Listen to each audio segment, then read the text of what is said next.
বিসমিল্লাহির রহমানির রহিম। আসসালামু আলাইকুম।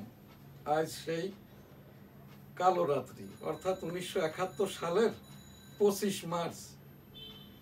আজ আমার এখানে অনুষ্ঠানটি ক্যামেরার পিছন থেকে পরিচালনা করছেন হাফেজ মাওলানা রিফাত আহমেদ, ভার্চুয়াল এডিটর হাফেজ মাওলানা শাহজালাল গোলদার স্টুডিওর বাহির হতে অনুষ্ঠানটি এডিটিং করছেন। আমার এখানে নিয়মিত উপস্থাপক মুস্তাফিজুর রহমান গোলদার। ভার্চুয়াল এডিটর আমাকে যে প্রোগ্রাম দিয়েছেন 1971 সালের মার্চ মাসের 25 তারিখ, এই দিনটা কেমন গেছে সেইটাই বলবো সংক্ষেপে। তার আগে দিয়ে আমার পরিচিতি, আমি 1971 সালের রণাঙ্গনের 265 দিনের মুক্তিযোদ্ধা। আমার এই যুদ্ধ করতে যেয়ে আমার বাম কানটা নষ্ট, এখনো নষ্ট। এর একদিন আগে অর্থাৎ 23 মার্চ 1971 আমাদের ওই সেই কুখ্যাত পিস কমিটির সদস্য গহর মোড়ল, যার নামটা বলা হয়তো পিবিসি থেকে, there was and peace committee member, he is Gohar Morol, Kagajpukur, Benapole, Jessore. সেই গহর মোড়ল পুত্র আর কি আমাদের অঙ্কের স্যার মিজানুর রহমান মাস্টার। তখন তো প্রাইমারি স্কুলে পড়ি। 23 মার্চ 1971 স্যার বললেন দেশে গন্ডগোল হচ্ছে। এই যে জামাত ইসলাম যে কথাটা বলে যে গন্ডগোল, মব পিটানো, এই মব হচ্ছে জামাতের কোড। মব অর্থাৎ আওয়ামী লীগ, মব অর্থাৎ মুক্তিযোদ্ধা, মব অর্থাৎ মেরে ফেলো। এই যে বৈষম্য আওয়ামী লীগ, ভালো আওয়ামী লীগ। এই জায়গাটায় আমি কেন বলতে পারছি, ওই যে 10 এখান থেকে অক্টোবর 2025 সালের অক্টোবর মাসে ছাত্র জনতা সরকারের যে মাননীয় প্রধান বিচারপতি আর কি নির্দেশনা দিয়েছেন, মুক্তিযোদ্ধাদের নিয়ে মন্তব্য নয়। 18 কোটি জনগণের সংবিধান, গণতন্ত্র, ধর্মীয় মূল্যবোধ এবং এই যে মানবিকতার উপরে যে কথাবার্তাটা, 18 কোটি জনগণের নিজস্ব ব্যাপার, এ জায়গায়ও মন্তব্য নাই। তখন থেকেই আর কি আমার এই যে বঙ্গবন্ধু ডিজিটাল স্টুডিও ভাঙচুর করা হয়, আমাকে হেনস্থা করা হয়। অতপর আর কি আমি প্রোগ্রামটা করছি। তো সেই কথাই আর কি, সেই 23 মার্চ মিজান স্যার বললেন দেশে গন্ডগোল শুরু হয়ে গেছে, আর কবে দেখা হবে জানি না, আল্লাহ হাফেজ। সেই 24-25 তারিখ রাত্রে আর কি, ওই দিনই এদেশের আর কি বাঙালি বিহারি নির্বিশেষে আর কি প্রায় লক্ষাধিক মানুষ 25 মার্চ কালো রাত্রিতে আর কি সৈয়দপুর, আমাদের যশোর, এই যে বিহারি পটি যেগুলো ছিল এই জায়গাতে, ওই যে অনেকেই বলে না যে 30 লক্ষ শহীদ, এটা আমি রণাঙ্গনেই দেখেছি। প্রায় 30,000-এর মতো মরতে আর কি মোটরের গুলায়। আর এই 25 তারিখ কালো রাত্রিতেই আর কি বাঙালি অবাঙালি মিলে লক্ষাধিক মারা গেছে, যার সৈয়দপুর এবং এই যে আমাদের যশোর, ঢাকার বিহারি ক্যাম্পগুলোতেই অধিকাংশ হত্যাযজ্ঞটা হয়। তো সেই জায়গাটাই আর কি আমার যে উপস্থাপনা, তখন বেনাপোল যেটা এখন বিডিআর চেকপোস্ট আর কি, এর পাশেই ছিল ওই পাকিস্তানিদের, তখন তো এরা আমাদের পাকিস্তান রাষ্ট্রের পূর্ব পাকিস্তান প্রদেশ, ওখান থেকে গোলাগুলি ছোড়ার জন্য এবং পাকিস্তানিদের সেনা ক্যাম্প ছিল। তো ওই জায়গার থেকে ওই যে বর্ডার মাইলিং টেস্ট করার জন্য মোটরের গোলা ছোড়ে, ওই গোলার একটি আমাদের বাড়ির পশ্চিম পাশে সামাদ চাচাদের বাড়িতে পড়ে এবং আরো কয়েকটি আশপাশে। তখন আমরা ওখানে টিকতে না পেরে, যশোরের দিকে আসতে না পেরে ইন্ডিয়ার দিকে ধাবিত হই। বনগা, বেনাপোল, রণাঙ্গন যেটা আর কি, যেখানটায় 265 দিন যুদ্ধ করেছি, যে জীবন গাছের নিচ দিয়ে ল্যান্ড ট্যাঙ্কার ঢোকে এবং 3 কিলোমিটার বেষ্টিত যে বাংকার বা মোর্চা ছিল 450 মতো, উপর দিয়ে আর কি ইন্ডিয়ান 100 বিমান যে 7 ডিসেম্বর 1971 যশোর ক্যান্টনমেন্ট দখল করে নেয় এবং যশোরটা স্বাধীন হয় 7 ডিসেম্বর 1971। তো ওই সেই 25 মার্চ কালো রাত্রিতে আর কি আমরা টিকতে না পেরে, আমরা সেই প্রথম তো সাদিপুর বাংকার করে মাসাধিককাল থাকার পরে ওখানেও টিকতে না পেরে আমরা ইন্ডিয়াতে যাই। আমাদের ওই সেই রেশন কার্ডটা হয় ভাত জাংলা রানাঘাট হতে, যেখানে আমি এবং আমার ছোট ভাই শাহ আলম গোলদার ওই যে ভাত জাংলা রেল স্টেশনে মিসিং হয়ে যায়। আমার আব্বা বনগা রেল স্টেশন থেকে বলেছিল, কোটি মানুষের দেশে লক্ষ মানুষ আমরা শরণার্থী, এখান থেকে কেউ হারিয়ে যাওয়া, মিসিং হওয়া, খুঁজে না পাওয়া অন্যদেরকে স্বাভাবিক মনে করতে হবে। যার থেকে একজনই সে, অন্যেরা বিচ্ছিন্ন হয়ে গেছে, ধরে নিতে হবে আর কি সে সঠিক আছে, অন্যেরা হারিয়ে গেছে। ওই জায়গায় ঘোরাঘুরি করতে হবে। এই রকমটা আমরা ঘোরাঘুরি করার পরে আমার আব্বা এবং আমার বড় ভাই আমাদেরকে ভাতজাংরা রেল স্টেশন থেকে আবিষ্কার করে। তো সেই 25 মার্চ কালো রাত্রিতে আর কি, অতঃপর তো আমরা 1972 সালের 22 ফেব্রুয়ারি পর্যন্ত ভারতে ছিলাম। আজকে সেই ভয়াল রাত। আজকে এখানে নিউজ যেটা হয়েছে ইত্তেফাকে, এইটা দেখে আমার কাছে আমি তো কনফিউশন হয়ে গেলাম। এটা কি সেই অক্টোবর মাস 1970 সালের সেই ভয়াল রাত? পরে দেখতেছি যে না, এটা হচ্ছে কালো রাত, মানে সেই 1971 সালের 25 মার্চ। তো এইটা এখানটা থেকেই আমার সেই, তারপরে তো যুদ্ধ হয়, এখানটায় শহীদ হয়, আমার একটা ছোট ভাইও শহীদ হয়। তো এখানে যুদ্ধ করতে যাই আমিও যুদ্ধ-হত। 8 নম্বরে সেক্টর কমান্ডার মেজর মঞ্জুর রহমান আমার নামকরণটা করেন মাইনর ফ্রিডম ফাইটার শ্রেষ্ঠ এম শাহজাহান আলী গোলদার। আমি সেই 1971 সালের রণাঙ্গনের সেই সকল শহীদদের ইস্তেগফার দোয়াটা করব, তারপরেই আমাদের মূল প্রোগ্রামে যাব। আস্তাগফিরুল্লাহ রাব্বি মিন কুল্লি যামবি ওয়া আতুবু ইলাইহি ওয়া লা হাওলা ওয়া লা কুওয়াতা ইল্লা বিল্লাহি আলিল আযীম। আমিন। এখানে আমার এই আজ আগামীকাল স্বাধীনতা দিবস 26শে মার্চ, আমাদের সকল সংবাদপত্রে আর কি, এই যে আমার www.dailynewsstar.com, এই যে করোড়পত্রের জন্য আমরাও আবেদিত এই রকম ভাবে সকল সংবাদপত্রে যাতে করে আমরা সাপ্লিমেন্ট বা করোড়পত্র পেতে পারি, সেটাও এনএসটিভি টেবিল থেকে আমি সকল সংবাদপত্র মালিক সম্পাদকদের পক্ষ থেকে উপস্থাপন করছি। সেই সাথে স্বাধীনতা দিবস ঢাকাতে কেন পালন নয়, এটা আমার কোনো প্রশ্ন নয়। জাতীয় দিবসগুলো যদি পালন নাই করা হয় আর কি অজুহাত দেখিয়ে, এই যে স্বাধীনতা দিবস পালন করার জন্য তো এখানে সারোয়ার্দী উদ্যানের কোনো প্রয়োজন নাই, জাতীয় স্টেডিয়াম ঢাকাতে কোনো প্রয়োজন নাই। এটা যে জায়গাতেই যে অবস্থায় কোথাও যদি জায়গা না পাওয়া যায়, সংসদ ভবনের সামনে জাতীয় পতাকার পদতলে ওই জায়গাটাই আর কি আমাদের এই যে জাতীয় সঙ্গীতের মাধ্যম দিয়ে আমাদের স্বাধীনতা দিবসটা পালন করা, মানে আমরাই স্বাধীন দেশ, আমরাই এমনই একটা জাতি, ভাষার জন্য আমরা যুদ্ধ করেছি, আন্দোলন করেছি, ভাষাটা পেয়েছি।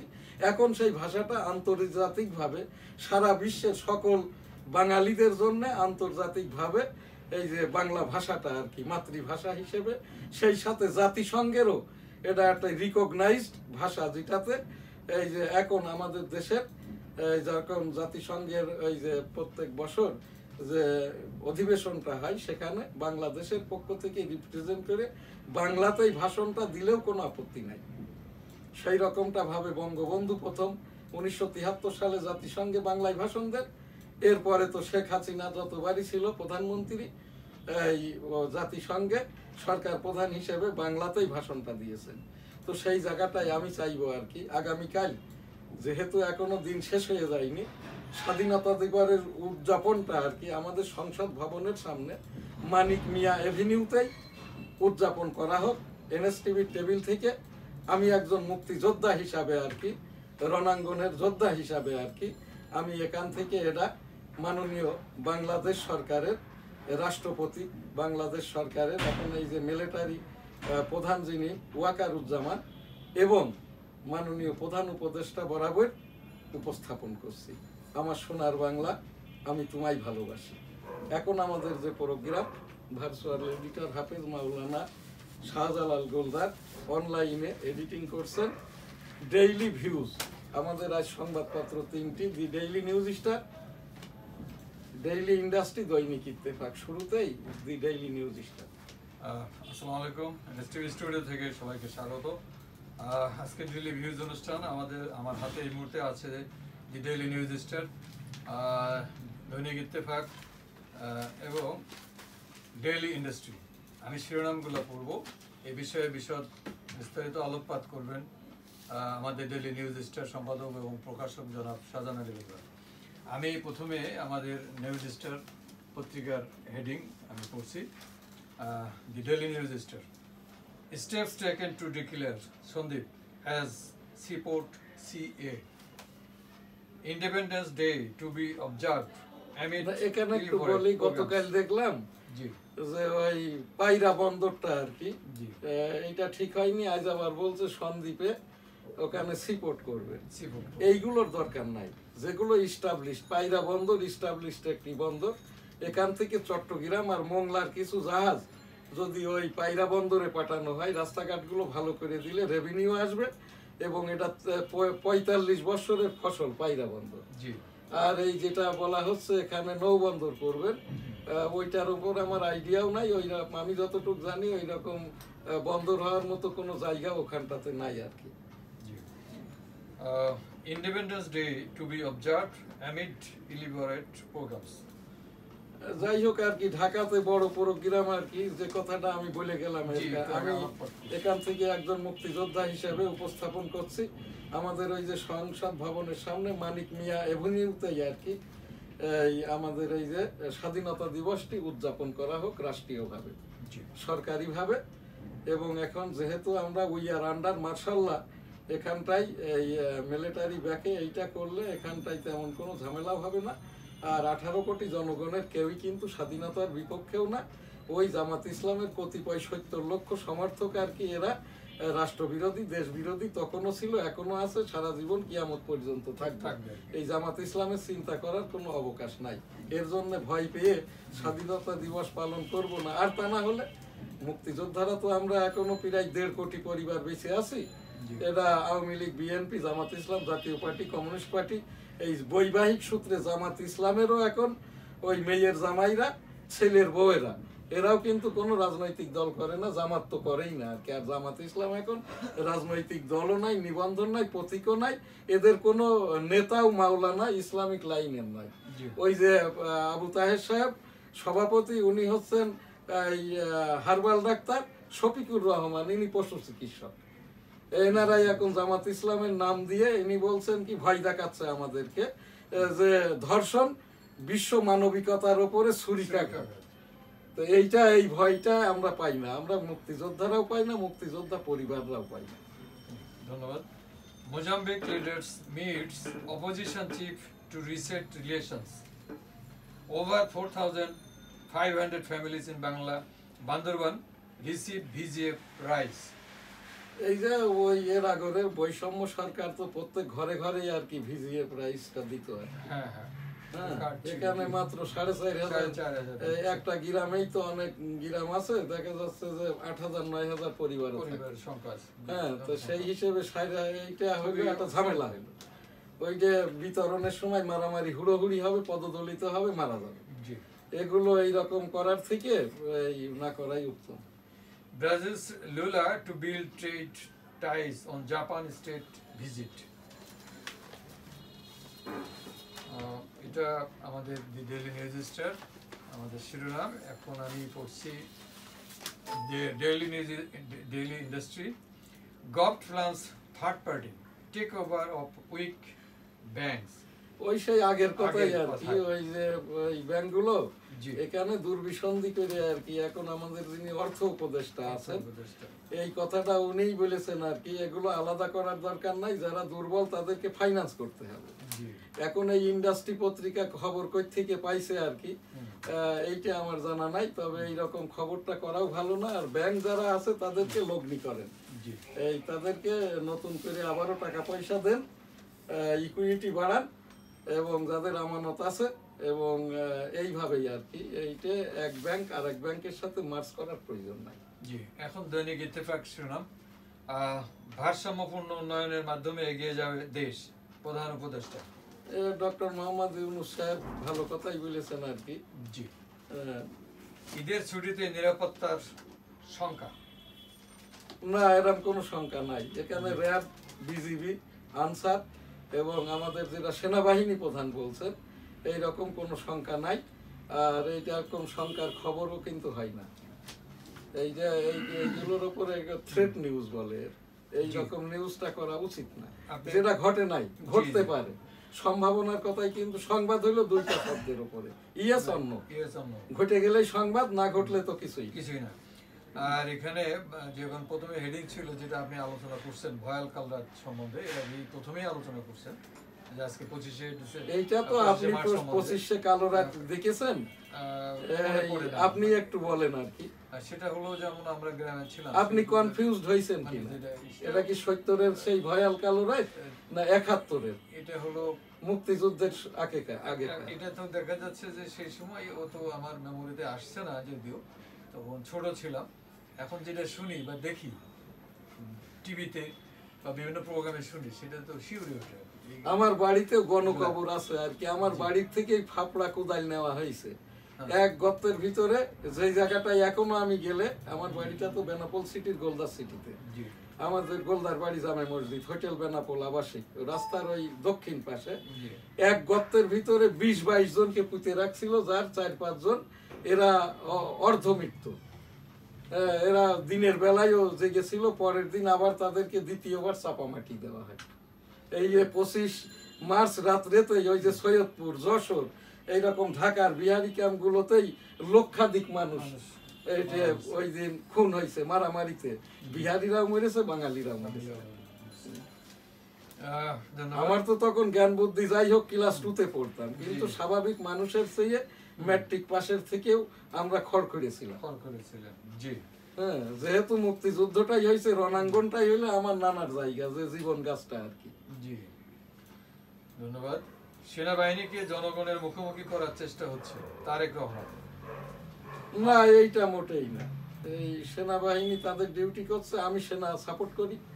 এই জায়গাটায় ওয়াকারুজ্জামান না থাকলে আর কি খুবই খারাপ অবস্থা হয়তো, ইউনূস সাহেব সামাল দিতে পারতেন না।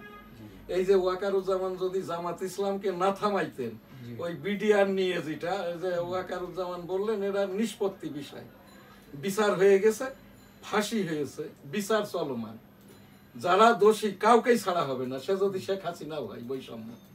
এইটা ওয়াকারুজ্জামান বলার পরে, তারপরেও কিন্তু জামাত থামছে না আর কি। হ্যাঁ, জামাতের এটা তো মিশন। এই যে শফিকুর রহমান, এরা কেউ ভোট দেয় নাই, জামাতের কোন রকম সাথী ভোট দেয় নাই, এ নিজেই কিন্তু স্বঘোষিত বসে গেছে। এইবার টাকা কামানোর জন্য বশির সাহেবকে আর কি, বশির হলো এই বশিরের মা আর কি, জামাতের ইয়ান উদ্যানকারী রোকন, এখান থেকে 500 কোটি টাকা দিয়ে বাণিজ্য ওই উপদেষ্টা পদটি কিনে নিয়েছে। এটা আমি কিন্তু বলছি না, এটা সংবাদ মাধ্যম থেকে এবং বিভিন্ন জায়গার থেকে আমার এখানে যারা ফোন করে আর কি, আমি বলতে কেন পাচ্ছি, এই শেখ বশিরের ভাই ওই সেই বৈষম্য সংসদ সদস্য শেখ আপিল উদ্দিন, যে আর কি শোনা যাচ্ছে আমাদের ওই বেনাপোল দিয়ে ভারতে পালিয়ে গেছে। তো এই জায়গাটাই আমি এখানে আমার কোনো কথাবার্তিতে কম্প্রোমাইজ নাই। আর সেই শেখ বশির কিন্তু আরো একটা কথা শোনা যাচ্ছে, সে এলসি কিনে নিয়ে ওই সমুদ্র বন্দরের বহির্নোঙরে জাহাজে স্টোর করে সোয়াবিন সহ অন্য মালামাল স্টোর করেছে। হ্যাঁ, এইটাই। ধন্যবাদ। হামজা সুনীলের পায়ে বাংলাদেশ ভারত লড়াই আজ। উত্তাল তুরস্ক, গ্রেপ্তার 13 শতাধিক, মাঠে অসুস্থ হয়ে গেলেন তামিম। প্রধান উপদেষ্টার চীন সফর ঘিরে ষড়যন্ত্র চলছে, রিজভী। জরুরি অবস্থা জারির বিষয়টি গসিপ, স্বরাষ্ট্র সচিব। ন্যায় বিচার, সংস্কার ও গণপরিষদ নির্বাচনী এনসিপির এজেন্ডা, নাহিদ ইসলাম। এনসিপিটা তো এরা যাই বলছে না কেন, এর কোনো রাষ্ট্রীয়, আন্তর্জাতিক, সাংবিধানিক এবং আর কি সংসদীয় রাষ্ট্রপতির অধ্যাদেশ কোনো রিকগনিশনই পাবে না। এই কথাগুলোই আর কি একসময় কথার কথা হিসেবে গণ্য হবে, এতে বিপদে পড়ে যাবে ইলেকশন কমিশন। এরা নিবন্ধনই পায়নি বা দেয়নি, ইতিমধ্যে হাইকোর্ট থেকে এই মর্মে নিবন্ধন দেওয়া হবে না, রুল নিশি জারি হয়েছে। তো এই জায়গাটায় এই যে ইলেকশন কমিশন, এনে চুপচাপ কেন থাকবেন না? এখন যিনি প্রধান নির্বাচন কমিশনার, উনিও জামাত ইসলামের রকম। এই জায়গাটায় উনারে কেউ দেয় নাই, কোনো পাবলিক কনসেনসাস হয় নাই, উনিও বসে গেছে ঢাকা বিশ্ববিদ্যালয়ের ভিসির মতো করে আর কি। এই জায়গাটায় আমি আইনের দৃষ্টিকোণ থেকে, যেহেতু সুপ্রিম কোর্টের অ্যাপিলেট ডিভিশনের আমি রেভিনিউ লয়ার, মাননীয় প্রধান বিচারপতি বরাবর উপস্থাপন করলাম। এখানে আপনার এখনকার যে প্রোগ্রাম, সেটা হচ্ছে আমাদের হজ উমরা। লাব্বাইক আল্লাহুম্মা লাব্বাইক, লাব্বাইক লা শারিকা লাকা লাব্বাইক, ইন্নাল হামদা ওয়ান নি'মাতা লাকাল মুলক লা শারিকা লাক। রব্বুল আলামিন পাক পরওয়ারদিগার বিশ্বের সকল মানুষকে একবার করে হজ উমরা করার তৌফিক দান করুন, আমিন। এখন আমাদের আজকের যে আপনার টকশোর বিষয়, আজকের যে বিষয়টা ভার্চুয়াল এডিটর হাফেজ মাওলানা শাহজালাল গোলদার আমাদেরকে দিয়েছেন, সেইটা হচ্ছে, বিষয়টা হইল এই যে আমরা আমাদের এই দেশের শেষ অফ হয়ে গেছে আগের, হ্যাঁ